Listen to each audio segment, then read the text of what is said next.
खुशहाल रखूंगी, तुम्हें रोने नहीं दूंगी। जब तक हो मेरे साथ गीत गजलें सुना कर, मैं तुमको आज रात को सोने नहीं दूंगी। मेरे साथ गीत गजलें सुना कर, मैं तुमको आज रात को सोने नहीं दूंगी। ये सुने, इरादा बहुत भयानक है। शुक्रिया, मेरे इरादे भयानक ही होते हैं। जी मैम, कि कई जन्मों की भटकन को रवानी तुम समझ बैठे, कई जन्मों की भटकन को रवानी तुम समझ बैठे, संजोया जिस्म संदल सा जवानी तुम समझ बैठे। कई जन्मों की भटकन को रवानी तुम समझ बैठे, संजोया जिस्म संदल सा जवानी तुम समझ बैठे। और फिसल कर मेरे पहलू से फना जो हो गया सुन लो, फिसल कर मेरे पहलू से फना जो हो गया सुन लो। तुम्हारा प्यार था आँखों में पानी तुम समझ बैठे। हमारे प्यार की दुश्वारियाँ तुम तक नहीं पहुँची। कुलदीप जी पीछे मैं वहाँ पढ़ रही हूँ कि हमारे प्यार की दुश्वारियाँ तुम तक नहीं पहुँची, तुम्हें पाने की वो तैयारियाँ तुम तक नहीं पहुँची। हमारे प्यार की दुश्वारियाँ तुम तक नहीं पहुँची, तुम्हें पाने की वो तैयारियाँ तुम तक नहीं पहुँची। हमारे इश्क की खुशबू बड़ी भटकन में रहती है, हमारे इश्क की खुशबू बड़ी भटकन में रहती है। हमारी अश्क पूरित क्यारियाँ तुम तक नहीं। तुम्हें चाहा बहुत हमने मगर पाया नहीं, तुम्हें चाहा बहुत हमने मगर पाया नहीं तुमको। हमारी मुश्किलों पर भी तरस आया नहीं तुमको। तुम्हें चाहा बहुत हमने मगर पाया नहीं तुमको। हमारी मुश्किलों पर भी तरस आया नहीं तुमको। और तुम्हारी राह को तकते निगाहें हो गई निर्जर, तुम्हारी राह को तकते निगाहें हो गई निर्जर, मगर पल पल तरसती श्वास में ताया। और एक मकतूब और पढ़ती हूँ, समय है कि अध खिली एक कली जो खिली भी नहीं, अध खिली एक कली जो खिली भी नहीं, मन की उधड़ी चदरिया सिली भी नहीं। अध खिली एक कली जो खिली भी नहीं, मन की उधड़ी चदरिया सिली भी नहीं। अपनी किस्मत पे हंस दूं या रोऊं बता, अपनी किस्मत पे हंस दूं या रोऊं बता। तुम मिली भी मुझे और मिली भी नहीं। दो लाइनें मैं भयानक का उसमें जाकर पढ़ देती हूँ कि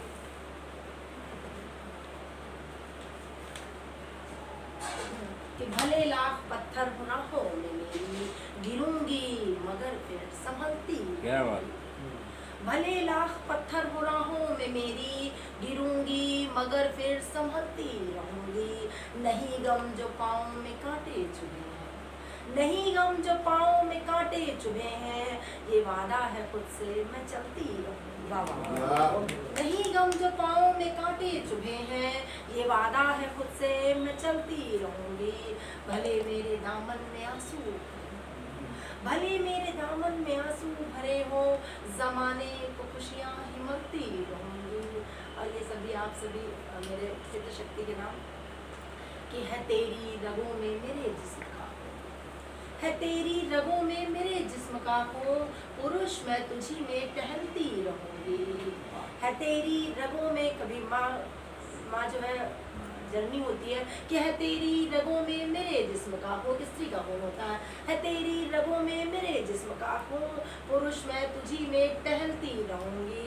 और हैदराबाद की उस घटना से मैं व्यथित हुआ था तो कि जला दो कुचल दो भले दफन कर दो, जला दो कुचल दो भले दफन कर दो, न उठने को फिर भी मैं चलती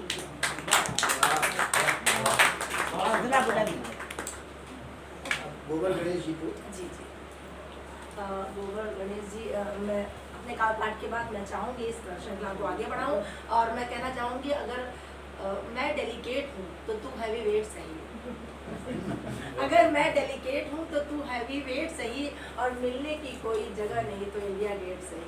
बहुत बहुत स्वागत है आपका। जी बिल्कुल बिल्कुल गेम चेंजर है, एकदम माहौल ट्विस्ट कर देते हैं आप।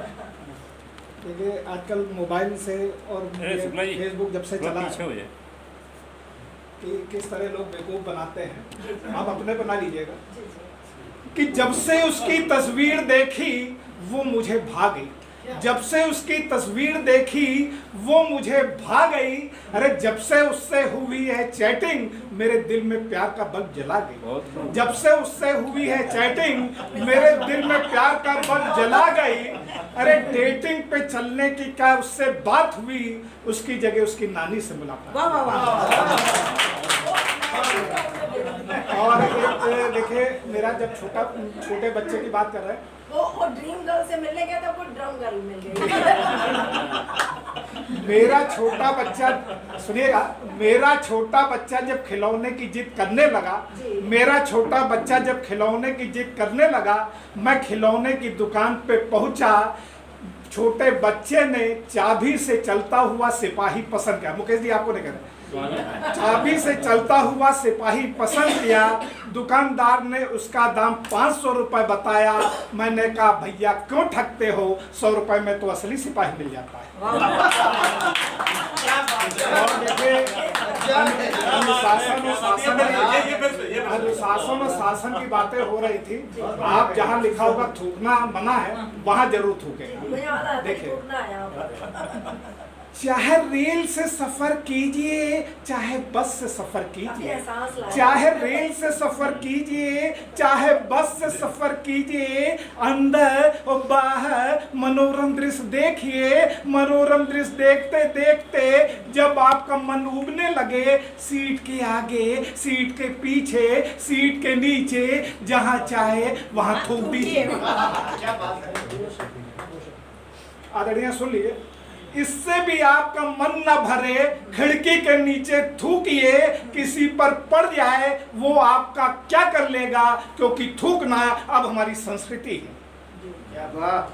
अगर आप सरकारी डॉक्टर हैं तो दोनों हाथों से लड्डू खाइए, लीजिए वेतन सरकार से, मरीज भगवान भरोसे छोड़ दीजिए, कीजिए प्राइवेट प्रैक्टिस ऐस कीजिए, अरे मरीज समझे आपको भगवान, आप उसे कैश समझ के कैश कीजिए, अरे लोग थूकेंगे तो थूकने दीजिए, क्योंकि थूकना अब हमारी संस्कृति है।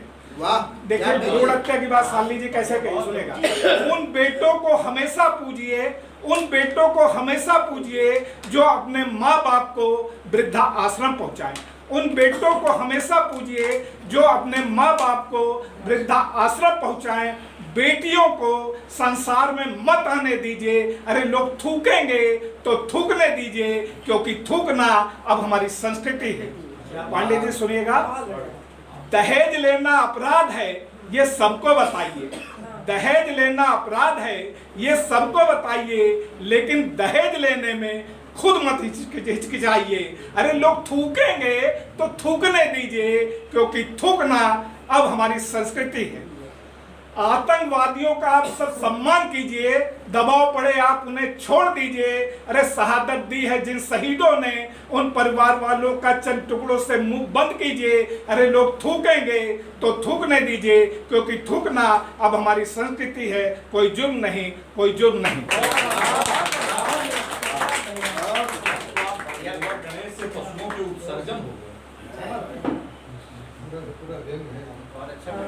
बहुत सुंदर कार्यपाठ, और मुझे लगता है ये जब हम अपने अतिथि और विशिष्ट अतिथियों की तरफ जा रहे हैं तो बहुत ही बेहतर सुंदर कार्यपाठ रहा, बड़ा ही रोचक रहा, जीवन कार्यपाठ रहा। और हमारे मध्य आदरणीय कमलेश मधु जी के सहपाठी जी हैं, मैं क्या हम बाद में 2 शब्द बोलेंगे, अब आप सीधे दूसरे जो विशिष्ट अतिथि जी हैं जी जी।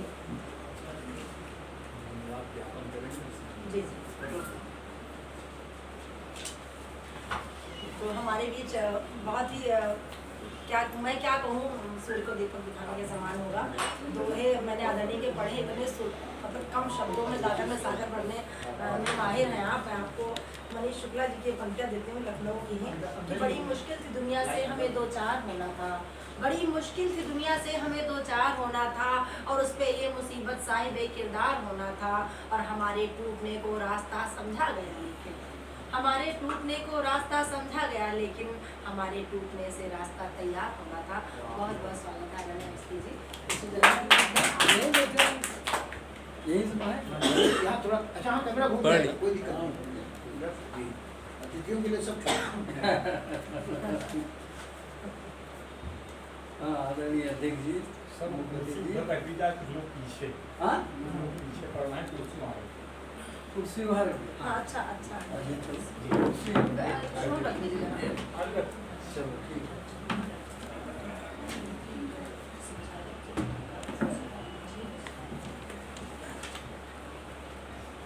कुछ दोहे प्रस्तुत हैं। स्वागत है। हाँ, पहले माँ पर 3 दोहे हैं। हम सब डूबे कर्ज में और पाए जो न उतार। हम सब डूबे कर्ज में पाए जो न उतार, अब ये ऋण माँ का प्यार है रहता सदा उधार। हम सब डूबे कर्ज में और पाए जो न उतार, अब ये ऋण माँ का प्यार है रहता सदा उधार। बहुत सुंदर। दूसरा दोहा है, और माँ जब लिखिए तो लगे एक चंद्र एक बिंदु। माँ जब लिखिए तब लगे, माँ जब लिखिए तो लगे एक चंद्र एक बिंदु, और लेटा बच्चा बिंदु है माँ की गोदी हिंदू। लेटा बच्चा बिंदु है माँ की गोदी हिंदू। और तीसरा दोहा है, और माँ सम बेसिक फोन है, माँ सम बेसिक फोन है आते सब हैं पास। और माँ सम बेसिक फोन है आते सब हैं पास, और पत्नी मोबाइल सदस्य और सबकी अपनी खास। और माँ सम बेसिक फोन है आते सब हैं पास, और पत्नी मोबाइल सदस्य और सबकी अपने पास। और उसके बाद कुछ और पारिवारिक दोहे हैं। जी जी सर। और पत्नी से घर बने और पति से बने मकान। और पत्नी से घर बने और पति से बने मकान, और गृह मंदिर माँ बाप से बच्चों से उद्यान। और अगला दोहा है, अब स्त्री मिस्त्री से कभी करना नहीं विवाद। अब स्त्री मिस्त्री से कभी अब करना नहीं विवाद, अब इनका फिरे दिमाग तो कर दें घर बर्बाद। इनका फिरे दिमाग तो कर दें घर बर्बाद। और अगला दोहा है, और पत्नी और हेलमेट हैं दोनों एक समान। पत्नी और हेलमेट हैं दोनों एक समान, जब सिर पर धारण करो तभी सुरक्षित जाओ। अभी इसकी विमर्श वाले उठ के भाग जाएंगे आप पढ़ेंगे। और गुरु आखिरी पुरुष की उसकी पत्नी होए। गुरु आखिरी पुरुष की उसकी पत्नी होए, और पाठ पढ़ाती नए वह पाठ पुराने धोए। पाठ पढ़ाती नए वह पाठ पुराने धोए। अब लड़के बैल समान हैं लड़की गाय समान। अब लड़के बैल समान हैं लड़की गाय समान, और बैलों की कीमत घटी बढ़ी गाय की शान। और लड़की बिस्कुट की तरह, और लड़का बिस्कुट की तरह लड़की होती चाय। लड़का बिस्कुट की तरह लड़की होती चाय, और बिस्कुट डूबे चाय में तो पूरा गल जाए।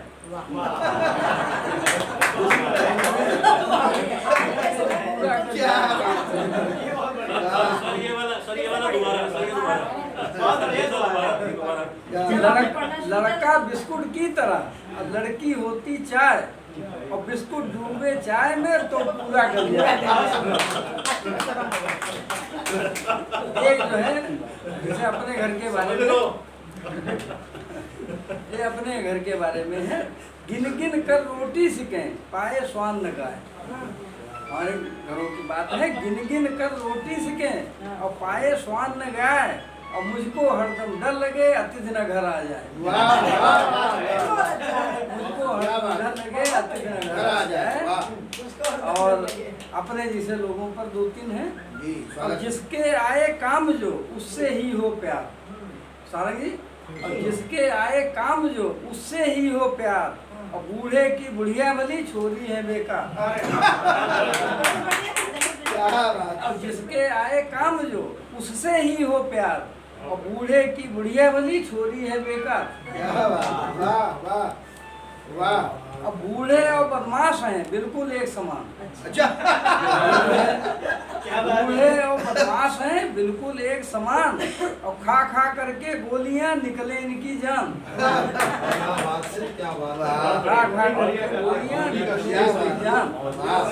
क्या श्लेष है मैंने बहुत शब्दों के स्लेस देखा, गोली का स्लेस नहीं देखा। और ये त्रिपाठी जी, अध्यक्ष जी, अब फल जवान होते सभी बूढ़े ड्राई फ्रूट। अच्छा फल जवान होते सभी और बूढ़े ड्राई फ्रूट, और ड्राई फ्रूट महंगे उन्हें करते फ्रूट सैल्यूट।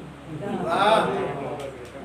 ये बात सही, old is gold। और कुछ खल लोगों पर दो दोहे हैं। जी, जी। और चप्पल जैसे लोग कुछ करे साथ में सैर। अच्छा चप्पल जैसे लोग कुछ करें साथ में सैर, और पीछे कीच उछालते आगे पकड़े पैर। वाह वाह वाह वाह वाह। चप्पल जैसे लोग क्या बात है, करें वाह। साथ में सैर, और पीछे कीच उछालते आगे पकड़े पैर। दूसरा दोहा है, अब धूल कौन? अभी थोड़ी देर में भी कभी चल रही है, मैं फोन करता हूँ भैया जी। अब धूल धूर्त है एक से पैरों तक ही ठीक। हाँ धूल धूर्त है एक से पैरों तक ही ठीक, अगर नाक में घुस गए तो आएंगी छींक। एक प्रदर्शन पर दोहा है, और अधिक प्रदर्शन जो करे उसमें अक्सर खोट। जी अधिक प्रदर्शन जो करे उसमें अक्सर खोट, और गुनहा गेहूं तैरता अच्छा रहता ऊट। और एक क्रोध पर दोहा है, हरा टमाटर शुरू में, हरा टमाटर शुरू में फिर क्रोधी सा लाल। हरा टमाटर शुरू में फिर क्रोधी सा लाल, और जब हो जाता लाल तब खिंचती उसकी खाल। और ये दो दोहे बस और। ठोकी जाती है वही जो सीधी हो कील। जी ठोकी जाती है वही जो सीधी हो कील, और टेढ़ी कीले फेंकते हुए देती कर छील। टेढ़ी कीले फेंकते हुए देती कर छील, और सब कुछ मिल पाता नहीं यत्न करें हम लाख। सब कुछ मिल पाता नहीं यत्न करें हम लाख, और हंसते मेरे होंठ जब दब जाती हैं आँख। हंसते मेरे एक होंठ- माँ वाला जो दोहा आपका है, रोटी दिन हीन वाला जो हाँ, है अच्छा, अच्छा। वो हाँ वो तो मेरी माथी पढ़ी पर और गिनती में थी दीन। मेरी माथी पढ़ी पर गिनती में थी दीन, और रोटी देती 5 पर गिनती थी मेथी। हम उल्टी सही किया। क्या बात है।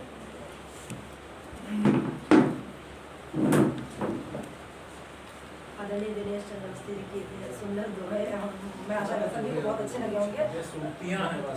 जी जी सही बात। बहुत ऑब्जर्वेशन देखिए। वो ऑब्जर्वेशन है, वो फॉलो का जिस तरह और से यमक का प्रयोग भले ही हो जाता है, श्लेष का प्रयोग हर कोई नहीं कर पाता। डॉक्टर दिनेश चंद्र अवस्थी का ये कल प्रदीप पर आपकी थीसिस है, और ये जी मैडम आदरणीय मैं आदरणीय डॉक्टर भी लगा दीजिए। हाँ वो इतने जैसे महान व्यक्तित्व होते हैं तो सब चीज़ एक साथ उन्हें नहीं बस उनकी वाणी में आती है। हाँ मैंने पढ़ी है।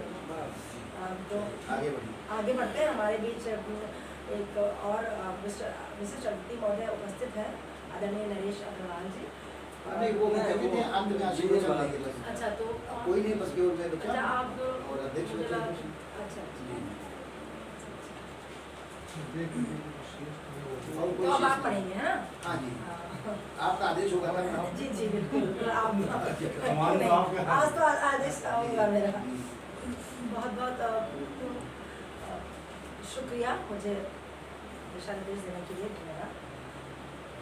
मैं क्या कहूँ, हमेशा कहती हूँ जैसे आप एक विश्वविद्यालय की तरह हैं, बहुत सारे इसमें आप विश्वविद्यालय के जो बड़े गुरु होते हैं, प्रवक्ता होते हैं, उनकी तरह हैं। आप हमेशा मेरे से ही ध्यान सभी को रखते हैं। कितने सारे लोग कहते हैं मुझे गुरु में आपसे सीख करके ही मैंने कुछ किया है जीवन में। तो मैं क्या कहूँ आपके लिए क्या शब्द कहूँ? इसको आदरणीय सक्सेना सर कहते हैं मृदुशाला है।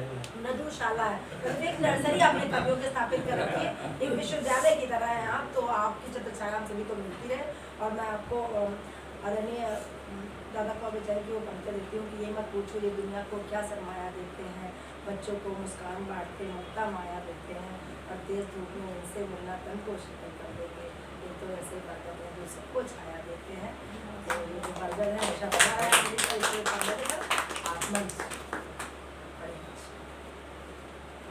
आज के इस सारस्वत अनुष्ठान के सम्मानित अध्यक्ष आदरणीय श्री विजय प्रसाद त्रिपाठी जी और झांसी से पधारे हमारे संस्कार भारती के बड़े पदाधिकारी और आज के इस अनुष्ठान के सम्मानित मुख्य अतिथि श्री नरेश जी, विशेष अतिथि श्री विजय बहादुर सिंह जी, अनेक गोष्ठियों में बड़ी सहजता के साथ जिनका समय हमें मिल जाता है तमाम व्यस्तताओं के बावजूद, और आदरणीय दिनेश चंद्र अवस्थी जी हमारे विशिष्ट अतिथि हैं, और विशिष्ट अतिथि क्या परिवार के हैं, उनको जब जो चाहे जहाँ बना लो, और हालांकि वो मना करते रहते हैं नहीं, लेकिन फिर भी अंत में वो मना लेते हैं उनको, और जो चाहे वो बना लेते हैं। सबका स्नेह है जो इस गोष्ठी को संचालित कर रहा है। और इधर राजीव जी ने भी इधर लगातार, अभी तक तो ये होता था जब मैं नहीं होता था तो गोष्ठी नहीं होती थी, लेकिन इधर कई गोष्ठियों में मेरे न रहने के बावजूद और श्री वत्सल जी ने इसको संचालित किया, इसके लिए हम बहुत बहुत आभारी हैं। और आप सबके यहाँ की उपस्थिति हमें गौरवान्वित करती है, आह्लादित करती है। आपका स्नेह बना रहे, मैं नमन करता हूँ। अभी अवधि जी दोहा पढ़ के गए हैं तो मैं उनके सम्मान में एक दोहा पढ़ता हूँ। विशिष्ट अतिथि हैं आप वृद्ध, सब करते सम्मान, और कविता पढ़ करके किया कुर्सी संप्रस्थान।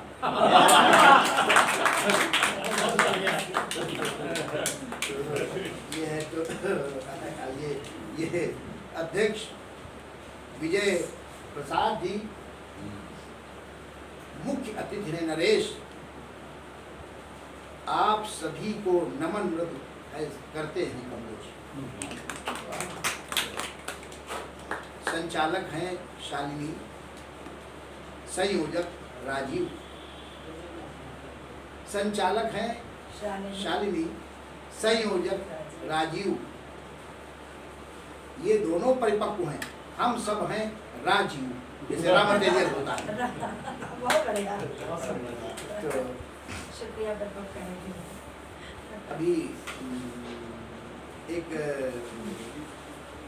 रचना में अभी कोरोना गया नहीं है, 4 पंक्तियां जो है वो प्रस्तुत करता हूँ, लेकिन मिल जाए बस। हाँ, मिल जाएंगे, अब विश्वास है मिल जाएंगे। कोरोना गया नहीं है।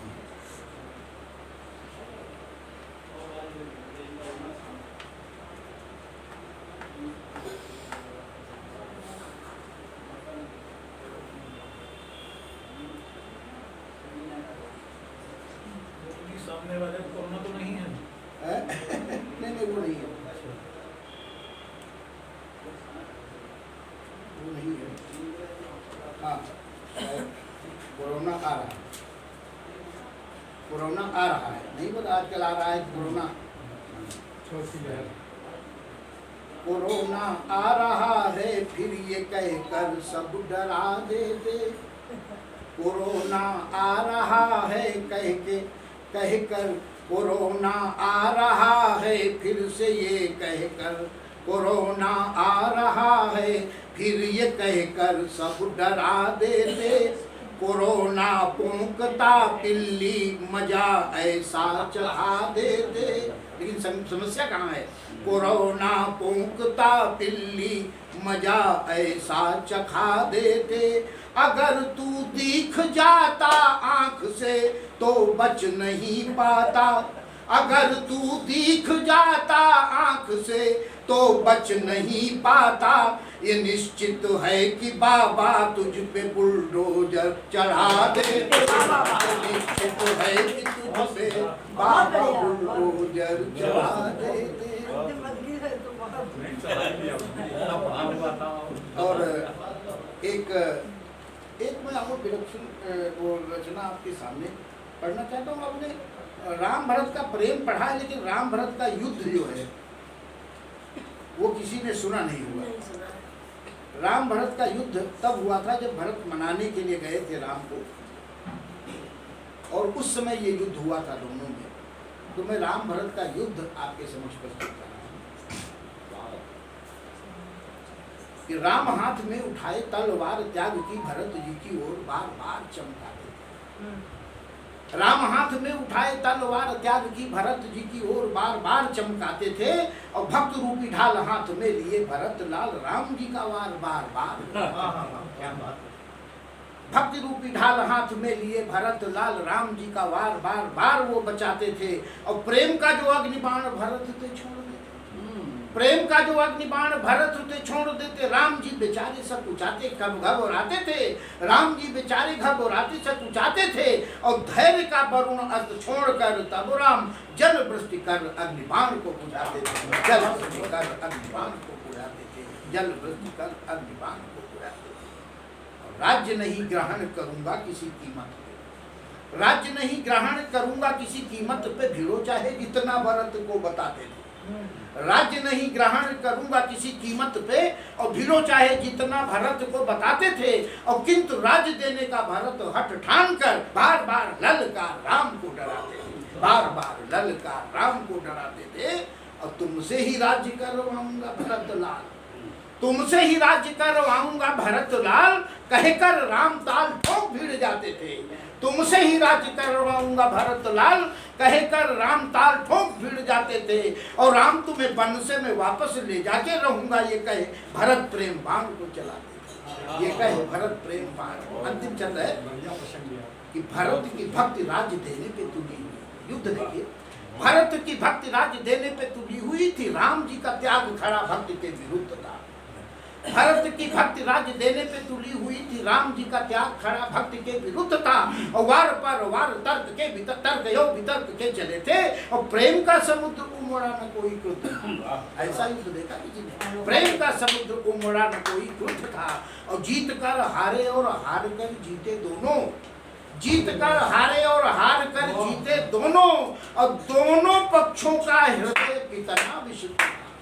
जीत कर हारे और हार, आपका समर्थन तो अंतिम पंक्ति में चाहता हूँ कि जीत कर हारे और हार कर जीते दोनों, दोनों पक्षों का हृदय कितना विशुद्ध था।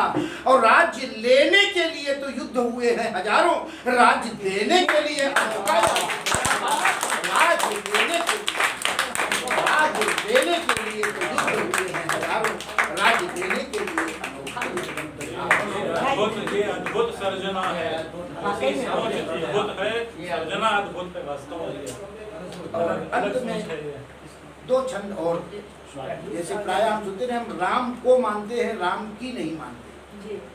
तो समाज में राम जैसा और भरत जैसा चरित्र रहने के बाद भी, और आज जो है यहाँ हम अपनों से ही दूरियां बनाए हुए बैठे हैं, जिसका परिणाम कहीं देश विभाजन के रूप में मिलता है, कहीं समाज के विखंडन के रूप में मिलता है। तब कुछ चार पंक्तियां और आपके बीच दो छंद पढ़ के अपनी बात समाप्त करता हूँ कि हम राम को बेर खिलाते रहे, हम राम को बेर खिलाते रहे, खुद खाने में है सकुचाते रहे। पता लगा वो पट्टी की एकादशी हो जाती है, उस दिन राम के वहाँ शबरी क्या खाना पड़ेगा। हम राम को बेर खिलाते रहे, खुद खाने में है सकुचाते रहे। हमने जब दलितों के यहाँ चाय पी तो हमारा हुक्का पानी हमारी ही बिरादरी से बंद कर दिया, अब बाकी का क्या हाल होगा। हम राम को बेर खिलाते रहे, खुद खाने में है सकुचाते रहे। और गले के वट राम लगाते रहे, हम छाया से भी कतराते रहे। गले के वट राम लगाते रहे, हम छाया से भी कतराते रहे। तो जड़ पत्थर तो रहे पूज, जड़ पत्थर की रहे पूजते मूर्तियां, चेतन को ठुकराते रहे। जड़ चेतन की रहे पूजती मूर्तियां, और जड़ चेत हम पत्थर की रहे पूजते मूर्तियां, चेतन को ठुकराते रहे। और उसी पाप का शाप लगा हमको, कटते छटते पछताते रहे, कटते छटते पछताते रहे। तो हम सिर्फ कथाएं सुनाए नहीं। अभी थोड़े समय बचा है, अगर इस पे हम नहीं चेते तो भविष्य बड़ा अंधकार में होने वाला है। कि हम सिर्फ कथाएं सुनाए नहीं, उनकी भी व्यथाएं सुने तो सही। हम सिर्फ कथाएं सुनाए नहीं, उनकी भी व्यथाएं सुने तो सही। और सब में सिया राम का अंश विराजित, आचरणों में गुने तो सही। कहते तो हैं सब में सिया राम का अंश विराजित, आचरणों में गुने तो सही। और यहाँ भेद की भित्ति ढहा कर, प्रेम का पावन मार्ग चुने तो सही। यह भेद की भित्ति ढहा कर, प्रेम का पावन मार्ग चुने तो सही। और कल नल नील व भील गले लगने को है, आतुर राम बने तो सही। नल नील व भील गले लगने को है, आतुर राम बने तो सही। के साथ एक बार आप सबको मैं धन्यवाद देता हूँ और एक 5 मिनट का समय मैं और लेता हूँ। आप सबके कुछ लोगों की जानकारी में आया होगा, कुछ लोगों की जानकारी में नहीं आया होगा। अभी बहुत दिनों से मेरा ड्रीम प्रोजेक्ट जिसे नहीं कहते था, वनदेवी सीता जो खंडकाव्य है वो मेरा पूरा हो गया है, प्रकाशित हो गया है। उसका विमोचन भी अयोध्या में संतों के बीच में हुआ। और उसके पीछे लिखने का जो हेतु था वो केवल मैं 3 मिनट में बताऊंगा आपको। आज जब से यह राम मंदिर आंदोलन चला, तब से सीधे सीधे राम के विरुद्ध बोलने की जिनकी हिम्मत नहीं होती है, तो वो सीता परित्याग को लेकर के राम को कटघरे में खड़ा करते हैं। तो इसको दूर करने के लिए कुछ लोगों ने तो कहा, जैसे कुमार विश्वास ने कहा कि ये वाल्मीकि ने लिखा ही नहीं है, भाषा विज्ञान की दृष्टि से उसको देखिए तो वो उनका लिखा नहीं प्रतीत होता। लेकिन इसको केवल भाषा विज्ञानी समझ सकता है। जो जनश्रुति में बात पहुंच गई है, लोकमानस में पहुंच गई है, उसकी काट लोकमानस के स्तर से होनी चाहिए। और रामानंद सागर ने थोड़ा रफू करने की कोशिश की थी कि सीता जी परेशान है कि नहीं मुझको जंगल भेजो, मेरी बड़ी मन से इच्छा थी। और राम, लेकिन कोई डॉक्टर अगर अल्सर के मरीज कोई कटहल मांगे तो डॉक्टर में थोड़ी कर देगा। तो ऐसी स्थिति में जो है वो मेरे गुरुजी जो कथा सुनाते थे उस समय तो मैं नहीं समझदारी थी मेरी, लेकिन अब मेरे समझ में आया जब मैंने ध्यान दिया कि जब माँ सीता गर्भवती हो गई, उन्होंने राम से ये बात बताई, तो राम जी बड़ा गंभीर हो गए। और उन्होंने कहा देखो हम दोनों लोग जो है महलों में पले बढ़े हैं, तो इस कारण जब जंगल में गए तो कितना कष्ट हम लोगों को वहाँ पर अनुभव हुआ है, इसकी या तो तुम जानते हो या मैं जानता हूँ। मैंने राक्षसों का वध तो कर दिया, लेकिन राक्षसी प्रवृत्तियाँ अभी समाप्त नहीं हुई है। और इसलिए अगर हमारे बच्चों को कभी राक्षसी प्रवृत्तियाँ फिर प्रवेल कर जाए, जाना पड़े, तो उनको जंगल में रहने के कष्ट की अनुभूति न हो, तो क्यों न इनका लालन पालन जो है वो जंगल में ही किया जाए। तो सीता जी इसके लिए तैयार होगी, बोले तो कष्टों में रहने का अनुभव है। तब लक्ष्मण को कॉन्फिडेंस में लिया, तो लक्ष्मण ने कहा कि ठीक है मैं सीता को भेज तो आऊंगा योजना अनुसार, लेकिन जनता को क्या बताओगे। तो राम ने तब ये जो कथा गई जनता को बताने के लिए, ये धोबी वाली कथा है कि उसने स्त्री को पीटते हुए ऐसा कहा, ये जानबूझ करके गढ़ी गई और उसको प्रसारित किया गया अपने गुप्तचरों के द्वारा योजना पूर्वक। लेकिन लक्ष्मण ने जब कहा ये योजना रखी तो उन्होंने कहा इससे तो वहाँ पे कलंक लगेगा, आप जनता को कॉन्फिडेंस में ले लो। तो उन्होंने कहा कॉन्फिडेंस में तो हमने भरत और शत्रुघ्न तक को नहीं दिया है, क्योंकि जंगल के कष्ट से वो वाकिफ नहीं है। और फिर जनता वो सीता को तो हमसे ज़्यादा प्रेम करती है, वो वहाँ मिलने जाना शुरू कर देगी, तो हमारी सारी योजना का जो पोल पट्टी खुल जाएगी और फिर ये सब बेकार हो जाएगी पूरी योजना ही। तो इसलिए उन्होंने जो है वो, मैं उनको कॉन्फिडेंस में ले लेना चाहता हूँ। फिर अगर ये बात मिथिला तक पहुँच गई तो वहाँ की जनता तो मानेगी नहीं। तब फिर लक्ष्मण तैयार होते हैं और वहाँ वाल्मीकि आश्रम में छोड़ देते हैं। अब आप कल्पना कीजिए कि उस समय कौन सी बड़ी घटना हुई थी जब अश्वमेध यज्ञ हुआ। इसके पहले अरिमर्दन ने लवणासुर का वध किया था, तब अश्वमेध नहीं किया। अश्वमेध यज्ञ तब किया जब समझ गया कि हमारे बच्चे परीक्षा लेने लायक हो गए। और घोड़ा जब पूरे देश में घूम आया था, हर राजा के यहाँ विजित होकर के आ गया था, आश्रम में भेजने की जरूरत क्या थी घोड़े। इसका मतलब है प्री प्लान था, इसलिए बाद में आश्रम में वो घोड़ा भेजा गया। तो ये जो है वो मैंने उसमें लिखा है। और सबसे विलक्षण बात तो उस समय हुई जिन गुरु जी से कथा मेरे बाबा ने सुनी थी, बाबा ने मुझे सुनाया था तो उनकी समाधि भी हमारे यहाँ बिल्कुल। मुझे जब पूरा करना था, मेरी समझ में आया मैं सीता जी को भूमिगत होना कहाँ दिखाऊं, तो मैंने अपनी कल्पना से उनको दिखा दिया नैमिष में। लेकिन दिखा तो दिया, लेकिन जब संतों को फोन किया वहाँ नैमिष में, तो हमने पूछा कोई स्थान बताइए ऐसा वहाँ, तो बोले नहीं ऐसी कोई जनश्रुति नहीं, ऐसा कोई स्थान नहीं, ऐसा कोई मंदिर नहीं है। लेकिन हमारे बच्ची थी तो गुरु जी को टाल के हमने सब उसमें लिख दिया। जब मैंने टाइप करने के लिए भेजा, जो हमारे मुकदमे टाइप करता था भगला प्रसाद वर्मा, तो उससे मैंने कहा यार हमने ऐसा दिखा दिया, और संत कहते वहाँ कुछ है नहीं। तो उन्होंने कहा अरे आपने बहुत अच्छा किया। उसने हमको 4 साल पुरानी एक कटिंग भेजी दैनिक जागरण की, उसमें लिखा था एक सीता कुंड है वहाँ। तो उन्होंने कहा सीता कुंड, बूंद बूंद पानी को तरस रहे हैं सीता कुंड के लोग। सीता कुंड नैमिष से दूर 7 किलोमीटर पर वो स्थान है जहाँ सीता जी वाल्मीकि रामायण के अनुसार भूमिगत हुई थी।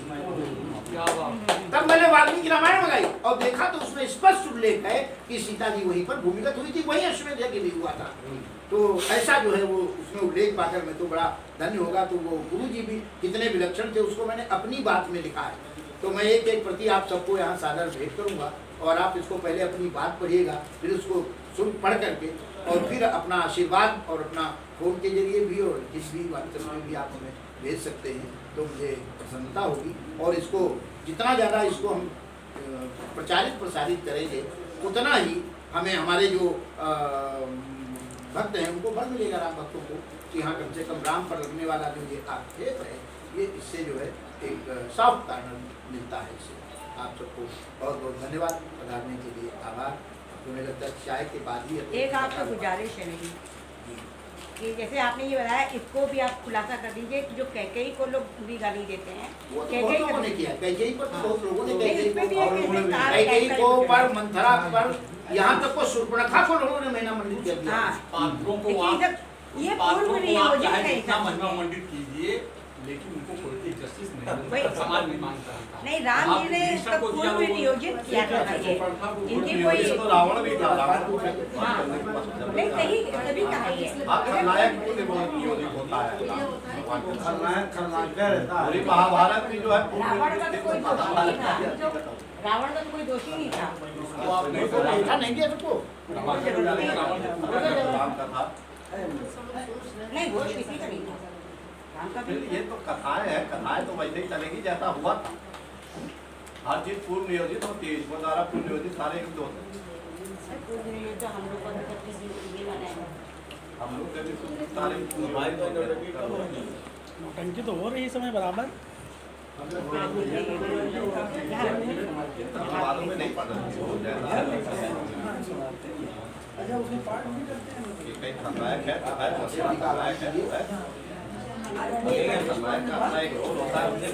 आपको समोसा खाइए और चुपचाप खाइए, समय खंड का के बारे में हमें इतनी सुंदर जानकारी दी, कम समय में दी।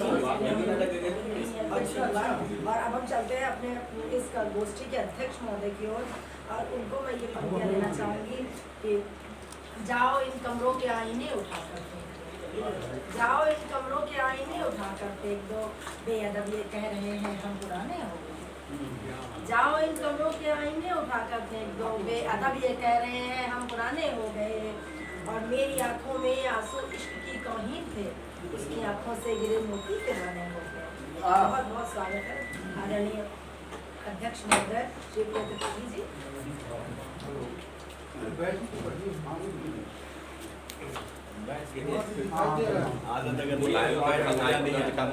बाप भी ढांचा ना जाता, बाप भी ढांचा ना जाता, तो कोई भी वोट ला सकता।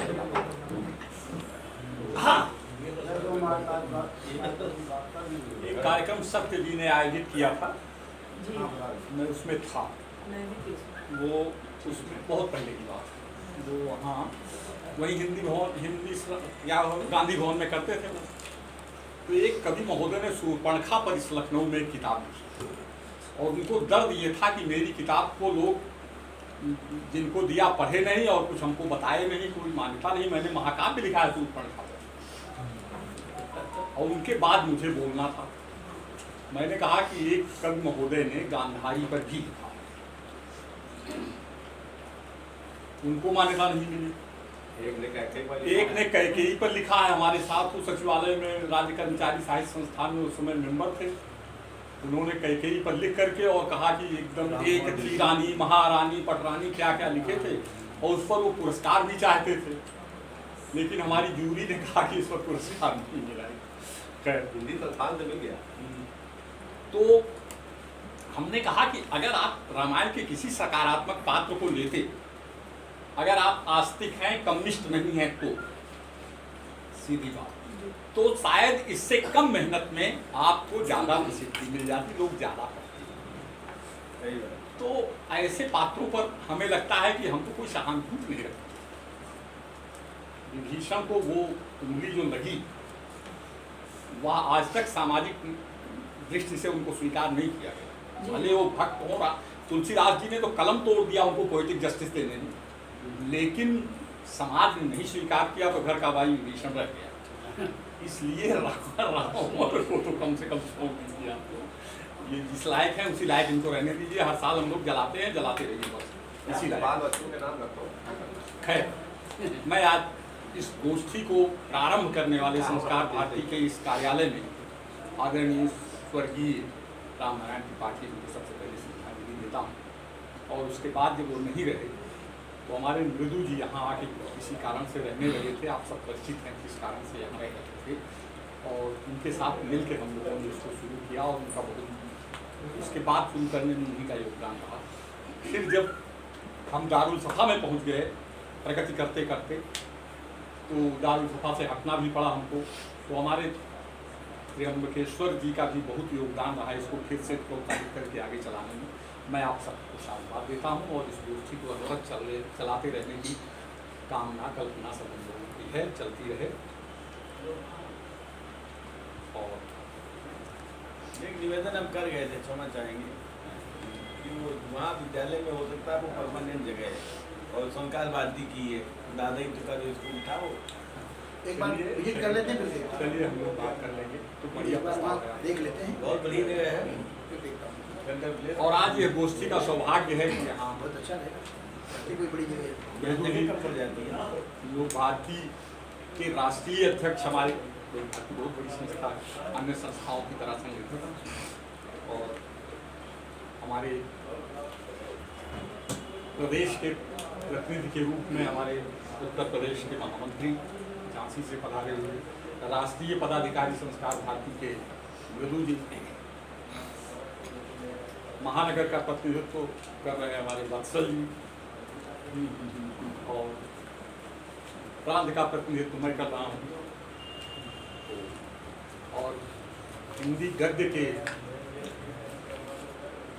एक बहुत जाने माने हस्ताक्षर हमारे बीच में मेरे सारंग जी उपस्थित हैं। और पद्य में तो आपने को जो सुना गद्य में राज्य कर्मचारी साहित्य संस्थान से भी पुरस्कृत हैं, हिंदी संस्थान से भी पुरस्कृत हैं, तमाम पुरस्कारों से अलंकृत हैं। और मेरा सौभाग्य है कि उनके अगल बगल हम लोग 3-4 महीने रहने का भी साथ हम लोग को मिला था, और तभी से इतना बड़ा विकास में दिखाई पड़ रहे हैं। हमारे आदरणीय अवस्थी जी, हरी जी, गोविंद शर्मा जी, किसका नाम नहीं, साहित्यालंकार भी हमारे हैं, देखिए क्या क्या लिखते हैं, मुकेश जी, मीरा जी, पायल जी, और गोबर गणेश जी को आपने सुना, एकदम झंडा गाड़ दिया इन्होंने, गगन शर्मा जी, दिलीप सक्सेना जी, और इधर ये हमारी मंदिर देख रहे हैं आप, नाम में सबका भूल रहा हूँ, लेकिन सबको मैं संबोधित करते हुए बिटिया ने कितना अच्छा पढ़ा, 12 कोटि की रिकॉर्डिंग कर रहे हैं। तो अध्यक्ष के नाते मैं सबको साधुवाद देता हूँ इस गोष्ठी के साथ, और मैं सबसे पहले आपको आज की परिस्थितियों में देश की जो है एक संदेश देता, शांति का जब समय हो लिखो शांति से। मैं नहीं कहता कि हर समय तलवार बांधते रहो, हर रस में लिखा जाना जरूरी है, हिंदी साहित्य में जितने रस हैं। शांति का जब समय हो लिखो शांति से, क्रांति के वक्त तुम मत डरो क्रांति से, जो अनय के समय भी उदासीन है, जो अनय के समय भी उदासीन है। मेरे कहने का मतलब कि इन परिस्थितियों में भी सेकुलर बना हुआ है, वो लबादा हो जो अनय के समय भी उदासीन है भ्रमित वह कदाचित किसी भ्रांति से, जगाओ वलक दे नया नित्य नारा, कलम के सिपाही वतन है तुम्हारा। पहला आपका लियन न रूस में है ना आपका लियन चीन में है, आप इस धरती पर पैदा हुए हैं और यहीं आपको या तो दफनाया जाएगा या तो जलाया जाएगा।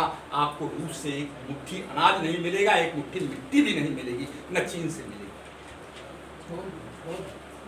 शांति का जब समय हो लिखो शांति से, क्रांति के वक्त तुम मत डरो क्रांति से, जो अनय के समय भी उदासीन है भ्रमित वह कदाचित किसी भ्रांति से, जगाओ वलक दे नया नित्य नारा, कलम के सिपाही वतन है तुम्हारा, कलम के सिपाही वतन है। और आप नया नहीं करने जा रहे हैं।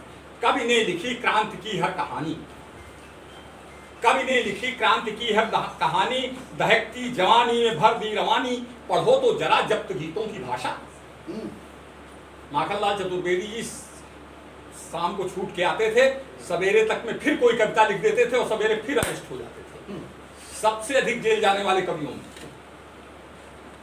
पढ़ो तो कवि ने लिखी क्रांति की हर कहानी, दहकती जवानी में भर दी रवानी, पढ़ो तो जरा जब्त गीतों की भाषा, भूषण के छंदों पे थिरकी भवानी, तप्त गीतों ने काटी गुलामी की कारा।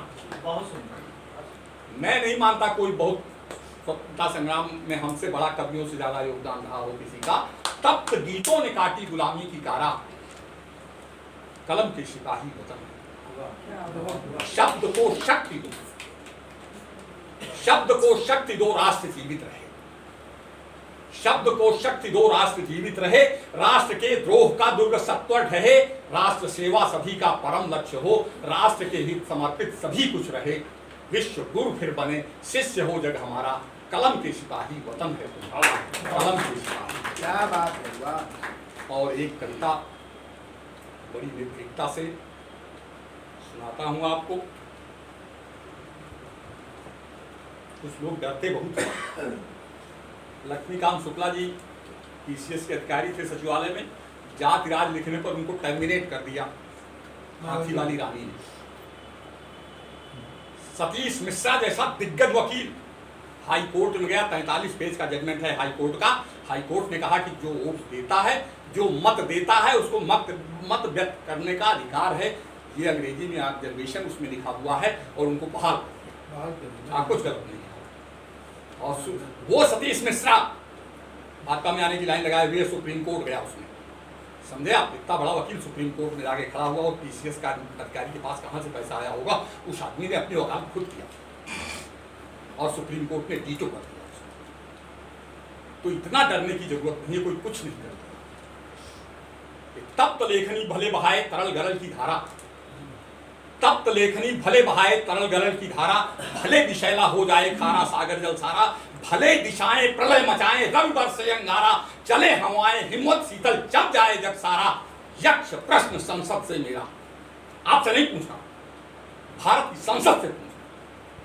यक्ष प्रश्न संसद से मेरा, कैसा यह संतराश है, कौन जलाता यहाँ तिरंगा, किसे रक्त की प्यास। मैं पत्थर फेंकने वालों की बात नहीं करता, मैं दंगा करने वालों की बात नहीं करता, मैं तिरंगा जलाने वालों की बात संसद से कर रहा हूं कि अगर तुमने तिरंगा को मान्यता दिया है और तुम्हारा झंडा जला रहा है, वही देशद्रोही है, उसी को पकड़ो। तो देशद्रोही खत्म होने जा रहा है। तप्त लेखनी भले बहाए तरल गरल की धारा, भले विषैला हो जाए खारा सागर जल सारा, भले दिशाएं प्रलय मचाएं रवि बरसे अंगारा। सुन लो भाई साहब, बहुत देर पढ़ रहा हूं। तप्त लेखनी भले बहाए तरल गरल की धारा, भले विषैला हो जाए खारा सागर जल सारा, भले दिशाएं प्रलय मचाएं रवि बरसे अंगारा, चले हवाएं हिम्मत शीतल जम जाए जग सारा। यक्ष प्रश्न संसद से मेरा, कैसा यह संतराश है, कौन जलाता यहाँ तिरंगा, किसे रक्त की प्यास। सतत दहकते निज भावों पर टीका की परवाह नहीं, सतत दहकते निज भावों पर टीका की परवाह नहीं, पड़े भले विस्पाई बनना मुझे सुधा की चाह नहीं। हा हंत नियंत्रण बाणी पर कंडक्ट रूल, हा हंत नियंत्रण बाणी पर मन की पीड़ा पर अंकुश है। शासक जब धृतराष्ट्र बन गया सत्ता हुई निरंकुश है, शासक जब धृतराष्ट्र बन गया सत्ता हुई निरंकुश है। कुरुक्षेत्र में सारा कुंभा होता क्यों आभास है, कौन जलाता यहाँ तिरंगा, किसे रक्त की प्यास है। कुरुक्षेत्र में सारा कुंभा होता क्यों आभास है, कौन जलाता यहाँ तिरंगा, किसे रक्त की प्यास है। और कुछ प्रश्न और हैं। स्वागत। बेल सदा बोई है विष की किसने भारत की माटी में? एक प्रश्न का जवाब हमने बोई, आपने बोई। बेल सदा बोई है विष की किसने भारत की माटी में, शोणित धार बहाई किसने कश्मीर की घाटी में। किसे राष्ट्र सम्मान गौड़ है, किसे प्रमुख अपना हकदार, तुष्टिकरण के चरण चाट कर किसकी जिह्वा लेती स्वाद। बहुत सुंदर, बहुत सुंदर, वाह, बहुत बढ़िया। बेल सदा बोई है विष की किसने भारत की माटी में, किसने शोणित धार बहाई कश्मीर की घाटी में। किसे राष्ट्र सम्मान गौड़ है, किसे प्रमुख अपना अखबार, तुष्टिकरण के चरण चाट कर किसकी जिह्वा लेती स्वाद। मौन निमंत्रण राष्ट्रद्रोह को देती किसकी श्वास है, उसको भी पकड़ो। मौन निमंत्रण राष्ट्रद्रोह को देती किसकी श्वास है, कौन जलाता यहाँ तिरंगा, किसे रक्त की प्यास। और मैं संविधान को, जिसको आप संविधान कहते हैं, उसकी भी बात करता हूँ, संविधान बनाने वाले की भी बात करता हूँ। और इस प्रश्न का उत्तर जिसके पास हो देगा कि बोलो भारत के संविधान, बोलो भारत के संविधान या संविधान के ज्ञाता बोलो, वर्ण पंथ के लोकतंत्र के सड़े गले व्याख्याता बोलो। बोलो भारत के संविधान या संविधान के ज्ञाता बोलो, वर्ण पंथ के लोकतंत्र के सड़े गले व्याख्याता बोलो। चीख चीख कर पूछ रही है अपनी भारत माता बोलो, वंदे मातरम का होता क्यों संसद में अपमान है। वंदे मातरम का होता क्यों संसद में अपमान है, कौन जलाता यहाँ तिरंगा, किसे रखा उपहास। वंदे मातरम का होता क्यों संसद में उपहास है, कौन जलाता यहाँ तिरंगा, किसे रक्त की प्यास है। यक्ष प्रश्न संसद से मेरा कैसा यह संतास है, कौन जलाता यहाँ तिरंगा, किसे रक्त की प्यास। और मैं चाहूँगा आज के जो विशिष्ट अतिथि श्री विजय बहादुर सिंह जी से दो शब्द, फिर मुख्य अतिथि का आशीर्वचन, फिर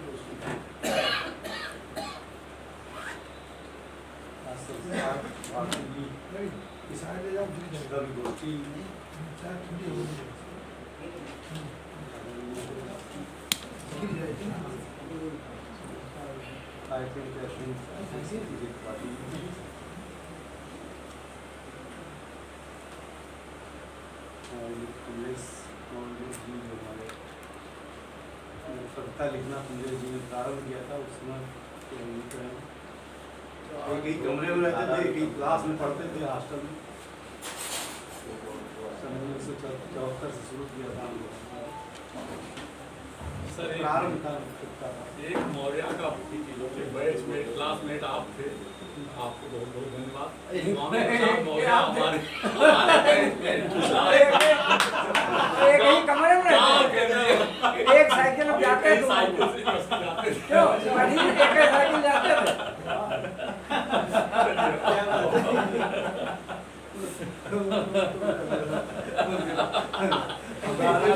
कहीं एक संग जल माही, जोंक जलद जिन गुण मिल जाएंगे।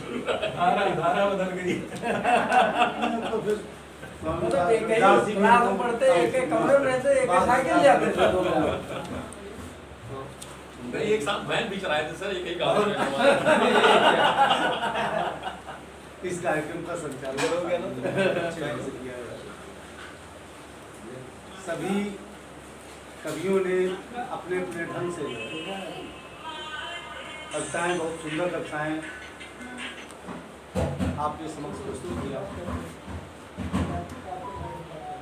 ये संस्कार भारती के मंच से ये मासिक कवि गोष्ठी बहुत लंबे समय से चल रही है, और तमाम नए नए कवियों को हमने जुड़ते देखा है। यहाँ तमाम यहाँ जो लोग बैठे उसमें काफ़ी पुराने परिचित चेहरे हैं और कुछ नए लोग भी आ रहे हैं।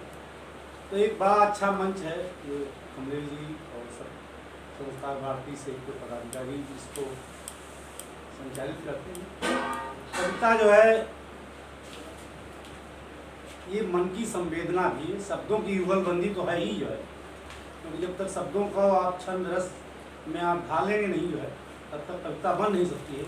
लेकिन अब जब तक आपके अंदर जो है विचार नहीं आएंगे, आप अध्ययन नहीं करेंगे समाज के विभिन्न क्षेत्रों में जो घटित हो रहा है, चाहे देश के समक्ष, चाहे समाज में, भिन्न भिन्न क्षेत्रों में हम लोग को सर्विस में रहा है, भ्रष्टाचार, तरह तरह की जो चीज़ें हैं उसके बारे में अगर आप सोचेंगे, चिंतन करेंगे क्या हो सकता है, कभी अपनी लेखनी के माध्यम से उसको अपने विचार रखते हैं, समाज की स्थिति भी रखते हैं, उसमें क्या हो सकता है,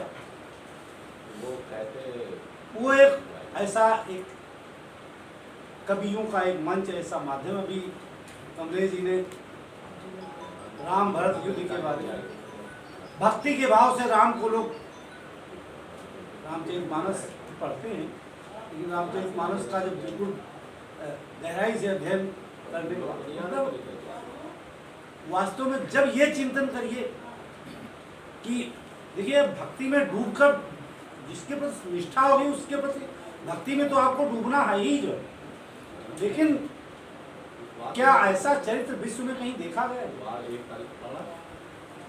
और उन्होंने जो लोगों को लोग उपदेश देते हैं, कहते पर उपदेश कुशल, को उपदेश देने के लिए नहीं है, उन्होंने अपने जीवन में सब कुछ कर डाला खुद जो चैलेंज, वो हर चैलेंज स्वीकारा, त्याग की पराकाष्ठा, सामाजिक समरसता की, छोटों को गले लगाना, सब कुछ जो है।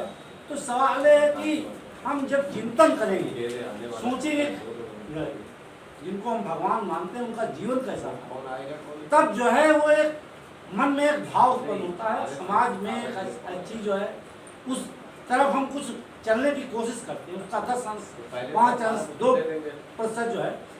तो ये कमलेश जी ने भी कविता रखी जो है, वन देवी सीता पर भी पाठ लिखा, पुस्तक लिखी है। तो ये कभी भी जो है अच्छी कविता तभी लिख सकता है कि जब हम हर दृष्टि में सोचेंगे, चिंतन करेंगे, और तब हम जो छंद के और रस के युगलबंदी है उससे हम एक अच्छी कविता लिख सकते हैं। सब लोग प्रयास कर रहे हैं, तरह तरह की, चाहे राष्ट्रवाद की कविता हो, राष्ट्र के संबंध में हो, चाहे किसी चरित्र के, भगवान राम के चरित्र के संबंध में, बहुत ही अच्छा काव्य पाठ यहाँ सुनने को मिला। और मुझे जब अवसर मिलता है, अभी ज़्यादातर तो ऐसा हो जाता है कहीं कहीं हमारा प्रोग्राम लगा होता है जो है, तो नहीं आ पाते हैं, लेकिन आज मुझे समय मिल गया। हालांकि मैं सचिवालय की तरफ ही था, उधर से जा तो रास्ते में पड़ रहा है, तो आज इस अवसर का बहुत फायदा उठाएंगे और आप लोगों के बीच में मिलने का अवसर रहा, सबसे मुलाकात हुई, बड़ी खुशी हुई। इसकी फेसबुक वगैरह और बड़ा अच्छा लगा, बहुत बढ़िया, दोनों दिनेश जी से बहुत मुलाकात हुई जो है, बड़ी खुशी हुई सबसे मिलकर। क्या कर रहे हैं, मिलते रहे और लोग जो है अपने प्रयास जारी रखें और इस संस्कार भारती के मंच को आगे बढ़ावें। और आज से ठीक 5 साल पहले 28 अप्रैल 2017 यही गोष्ठी में आपकी उपस्थिति थी। आज ये फेसबुक दिखा रहा है उस फोटो को आपने हमारी गोष्ठी में ठीक 5 साल ये इसे कहते हैं दुनिया गोल्ड है।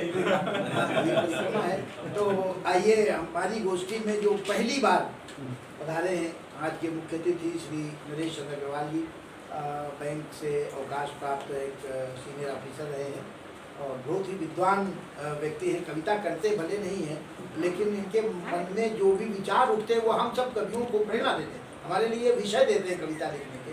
ऐसे श्रद्धेय नरेश जी से मैं चाहूँगा उनके आशीर्वचन से आज की गोष्ठी का समापन। आज की गोष्ठी की अध्यक्षता कर रहे आदरणीय पाटिल जी, विशिष्ट अतिथि आदरणीय विजय बहादुर जी, आदरणीय अवस्थी जी, संचालन कर रहे भाई संचालक संयोजक राजीव जी भाई, और संचालन कर रही बहन शालिनी जी, त्रिवेदी जी, और सभी सम्मानित कवियों।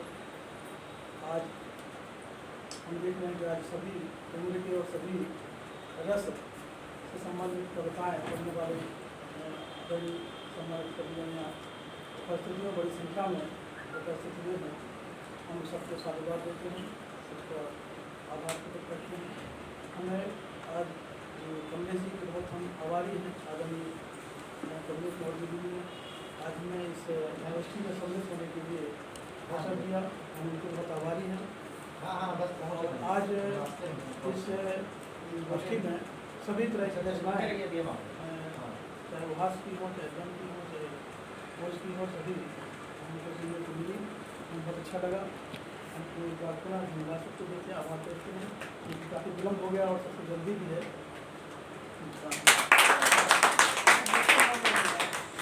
जी 10 मिनट विलम्ब से आप आएगी, 10 मिनट विलम्ब से